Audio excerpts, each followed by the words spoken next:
Hello, good evening and welcome to Prime Business. Coming up, an associate professor of finance is worried moves to get finance minister sacked may create more uncertainties about the direction of the economy. Moment, if you're an investor, you look at Ghana and you ask yourself the main policy direction which an implementation which sits with the Ministry of Finance, the head is being questioned. I mean, to not be good to invest your money in the country.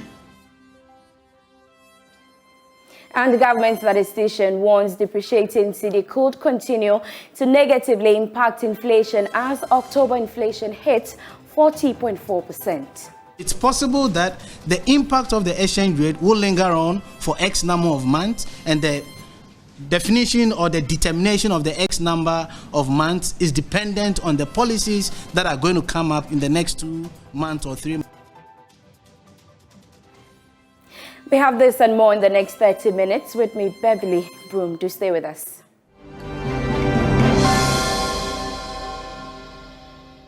Let's start from Parliament, as it has set up an 8-member committee to investigate calls to oust Finance Minister Ken Ofori-Atta. The committee, according to the Speaker, Alban Bagbin, will be co-chaired by the minorities Dominic Ayeni and majorities Katie Hammond, and they have 7 days to present a report to the House. Meanwhile, Associate Professor of Finance at the Andrews University in the U.S., Williams Pipra, is worried moves to sack Ken Ofori-Atta may breed more uncertainties about the direction of the economy. At the moment, if you're an investor, you look at Ghana and you ask yourself the main policy direction which an implementation which sits with the Ministry of Finance, the head is being questioned. I mean, to not be good to invest your money in the country. And you will also notice that because of some alliance of other trade partners, everybody will be waiting and watching what will happen. You'll be surprised that the IMF transaction, though it is mentioned that he's the one leading, is delaying because of the uncertainty hanging around the finance minister's head. And it's also a signal that it must change. We have been getting signals that it's not going to happen by the end of the year. Maybe staff level agreement, but the board approval will not happen. All these things are happening because who is going to lead in signing the IMF document? If the man is being asked to resign or go backstage, or because your own party, or which you are leading, the members are asking you to go backstage. It is not proper for IMF to conclude a discussion with you because they know that you will not be the one to do the implementation. So these are the metrics that probably government may have to consider. I'm sure by this time somebody will have to be prepared to lead in the signing and the coming up with the implementation strategies. Also, we noticed that the finance minister's strategy, as we are aware, it has failed with e-levy. It affects the revenue generation. So that confidence also to international investors that if I lend money to Ghana, they are going to have an issue with revenue because its major strategy has failed. They are looking at which direction will it go. A new person will come out with some form of ideas, and it will help the discussion and bring the confidence back. Now, the depreciation of the Ghana cedi could continue to negatively impact inflation. That's a warning from government statistician Professor Samuel Kobna-Adim. According to him, the policy decisions that will be taken in the next few months will determine whether the current volatilities in the exchange market will continue to influence inflation. He was responding to questions after releasing the October rate of inflation, which stood at 40.4%. Relative to last month that we saw about 90% of these items recording an increase. This time around for October 2022, it's only one item that did not see an increase. What that means is that all 306 items saw an increase. So there are two things. One is whether the increases are happening, and from the data, clearly increases are happening. And the second one is the extent of the increases and the impact on the consumer price index given the weight. So 306 items are increasing, but out of these 306 items, we try to look at the top 20 items that saw the highest change. And we all know or expect that of this top 20, we are likely to find diesel and petrol as part of it. And indeed, diesel and petrol saw the highest increases. But if you go through the items, their contributions are 0.2% and 1.4%. In terms of how the exchange rate is impacting on this, two things that you need to keep in mind is what are the pass-through effects that we always talk about, how many of these items see the pass-through effects, and the timing for these pass-through effects. So it's possible that the impact of the exchange rate will linger on for X number of months, and the definition or the determination of the X number of months is dependent on the policies that are going to come up in the next 2 months or 3 months, and whether they're going to allow exchange rate to have its full effect or it's going to slow it down. So whether we've picked or not, one depends on what has happened, the items that are going to be affected by the price increases that we've seen from a petrol, a diesel perspective, and the length of time that is going to take, whether it's short-term, it's long-term, or there's a lag effect, and thirdly, the effect of other policies that are going to come through. Moving on, the Ghana National Chamber of Commerce and Industry has moved to build the capacity of its members on how to cope in the wake of the economic hardship. The move, according to the chamber, is to expose their members to the opportunities amidst the current turmoil. There is more in the following report. Business meeting in Accra, the Ghana National Chamber of Commerce and Industry engaged its members on how to navigate and survive the current economic hardships. This, the chamber believes, will help minimize the impact of the economic turmoil on its members. Speaking to Joy Business, Greater Accra chairman of the chamber, Nana Ejenim Boateng, stated that it is important to spot opportunities in the midst of the economic challenges. However, called on government to reduce the cost of doing business in the country. We'll call on government to look at this. We have to look at some of the taxes in clearing goods at the port.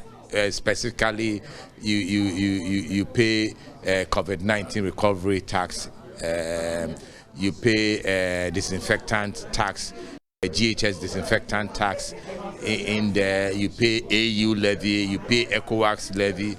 You know, some of these things can be looked at in these crucial moments that businesses are suffering, so that the cost of doing business can be reduced. On his part, Accra Regional Manager of the Ghana National Chamber of Commerce and Industry, Daniel Osei Togbo, expressed concerns about the nuisance taxes businesses are made to pay and urged government to consider reviewing the taxes. The chamber has spoken about the need for this, the VAT rates to be looked at, and then also, especially with also the e-levy, it's an area that government can also look at reducing the rates, because it's one of the reasons why the e-levy has not been successful.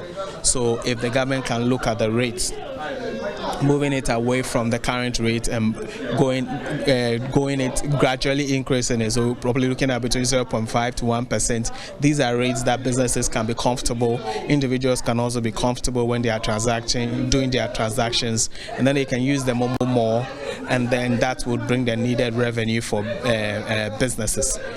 Meanwhile, Associate Director KPMG Deal Advisory Unit Evans Asari highlighted strategic business areas firms need to consider in the current economic situation. The most important, of course, is recalibrating their strategies. I mean, at the beginning of the year, they would have made certain assumptions around certain strategies. Businesses have to sit back and ask themselves, are those strategies still valid, or they need to be revised? And then to be able to put in place some new strategies. The second thing is about looking at digitalization. I mean, it is a big thing now. Looking at the data they have, how can we mine the data to be able to make our operations more efficient and to make our bottom line, look good. Let's now go to the Techiman municipality of the Bono East region, where some aggrieved members of the Techiman Market Drivers Association, led by its leaderships, are threatening to lay down their tools in protest against the rising prices of petroleum products at the pump. They say the incessant hikes in fuel prices coupled with the rising cost of spare parts is already pushing several drivers to park their trucks, rendering several others out of job. They want the government to help address the situation or face their wrath. Anas Sabit has more in the following report. Skyrocketing, record-breaking fuel prices are forcing some truck drivers to park their vehicles. Some members of the Richmond Market Drivers Association say the operational cost of running a truck, coupled with other expenses to operate, is collapsing the transport trade at a faster rate, thereby pushing several persons out of job. Olman Garba is the General Secretary of the group. Increment, full increment, with the abre de Namio Hata Surunkwana bit me at the Asamamai. Our businesses are collapsing because most of our drivers are already parking their trucks. Last 2 weeks now, your top fuel 15 a liter no 15.99. And now about 2 weeks ago, we were buying a liter of diesel at 15 cedis 99 pesos. Today, it is 23 cedis 49 pesos. And this has pushed us to park 3 of our 4 trucks. This means 8 or 9 persons have lost their jobs. Casimiensa, Anya Hukra, Nipa be 8 to 9. And Omojuma Gunu. Eti de abane yeno. As they say, no abane person or catcher say, Yena Jumae. He says with the current state of affairs, traders who rely on the services of truck drivers to transport food items to other parts of the country will have to find other alternatives, as members of the association are threatening to lay down their tools. Enema ye fan ojuma week we ye ko na ye ko na tofu enu ko na ba na se amoya de beba. From next week, if we don't see changes in the prices of fuel, the traders will have to find their own private cars to transport their goods. Ye nyamfaso nti esra na wonhwe no wonya hu bibi mai wonya bibi nso mai e therefore calling on the president to do something about it, or we'll embark on a demonstration by parking our trucks, and this will affect the transportation of food items to other parts of the country. No entimi nkwa akra ankonso ase wo tinkra wo beda didi akra wo ntimi ndo techima bono is ne ayi ha na yetimi do so atase yesu ye ma ye nya hwan na ba wo ma ye ho nchire yesa. These drivers say the hike in fuel prices is adversely affecting the prices of spare parts, thereby affecting general operational cost of their trucks. Ejuma de almost say ejuma no koto tire send 20 million na oche obekọ na 30 million. Send 15 million na obekọ na 25 million. What you say last month ya me koto GT Renault 24 million 2400. And then answer me koya 3500. The prices of various spare parts skyrocketing every now and then, and this is pushing us out of business. 180, 250. Says you koya na buy. Inti ejuma ne de baby abuy no de driver for nam no kwan o de nam so ne de emboa kra. Gabriel, also known as Sojaman, says though the actions of the drivers would affect consumers in other parts of the country, he wants Ghanaians to blame the president instead. Sesiano, anamo yebetu ni say, yes sense on tifu eno so maye. Wan teso a, yes so yebefa ho adwen. And I say be code demonstration straight obi antuka. Come there baba anso come ba na nyanya ya. Na ye president na manaba. Na kwere ya ba ko pe come ba na na do danko akufado na makoma ba. The incessant hikes has not only affected these drivers but some market women who patronize their services. Ajo Brunya is one of them. Fu aneze nancha yesra na de nchonto do me na fu an wa kanza menyina because ebofu frozen ko yina na the fuel prices is affecting all of us. We used to buy new maize at 150 cedis. It is now 500 cedis, and our fare per bag has also moved from 38 Ghana cedis to 70 cedis, and then 80 cedis this week. 70 Ghana, and now you want to pay what's already 80 because this week is why I send a to me. These traders are appealing to government to see to the reduction of fuel prices as a way to help keep them in business. Yeah, the sleds in the 1-2 petrol no. Petrol now no e bibia. So what to petrol no bibia no bobo kofum. So what would I follow for them? So we use 1 drum at 3 We are appealing to government to reduce fuel prices, and this will help bring down the prices of all commodities. Fairness, yes, another yes, now petrol no one is banning none wires because so but so that is a while to petrol no should. Reporting for Joy News, Anas Sabit, Tichiman. And stakeholders in the upstream sector have submitted a position paper to the government to ensure the smooth transition of the oil and gas sector from a carbon-infused environment to a low-carbon economy. This was disclosed by the Chief Executive of the Upstream Petroleum Chamber, David Ampofo. According to him, 3 main recommendations were made to the government with focus on gas production and monetization. There's more in the following report. Speaking at the maiden annual Oil and Gas Conference organized by Ghana Upstream Petroleum Chamber, Chief Executive of the Chamber, David Ampofo, revealed that industry players have put together a position paper to guide the exploration and production of natural resources in the hope of joining to achieve the global goals on clean energy and climate change. Gas should be our focus. Because the transition really is oil now. It's going to move from oil to gas to renewables. That's the trend. We have a lot of gas. We've built pipelines. We've developed infrastructure for our gas. We can't just abandon it and go off when we've been working all these years for that. Okay? And it's big investment. So we need to develop that. We need to harness our gas. Ghana has a lot of natural gas. Comes to the oil offshore. It's in deep water. Okay? But we need infrastructure, the pipelines, the plants, processing plants. We need to make sure that we harness our gas, domestic gas resources. Okay? I know there's been talk also about bringing in LNG, importing gas. When there's a need for that, that will be fine. But we cannot forget about our own gas. It's the same as rice. Rather than import rice, grow your own rice. Yeah, especially in a time like this in the world where you see what's happening with our currency, we have to understand our resources. We must not underestimate. Chairman of the Upstream Petroleum Chamber, Joe Mensah, reiterated the need to create a conducive environment to attract investments to build Ghana's gas infrastructure. According to him, other sectors will benefit if the right systems are put in place. There's always constantly move to get back to cleaner, energy because of the carbon footprints that we find in the world today.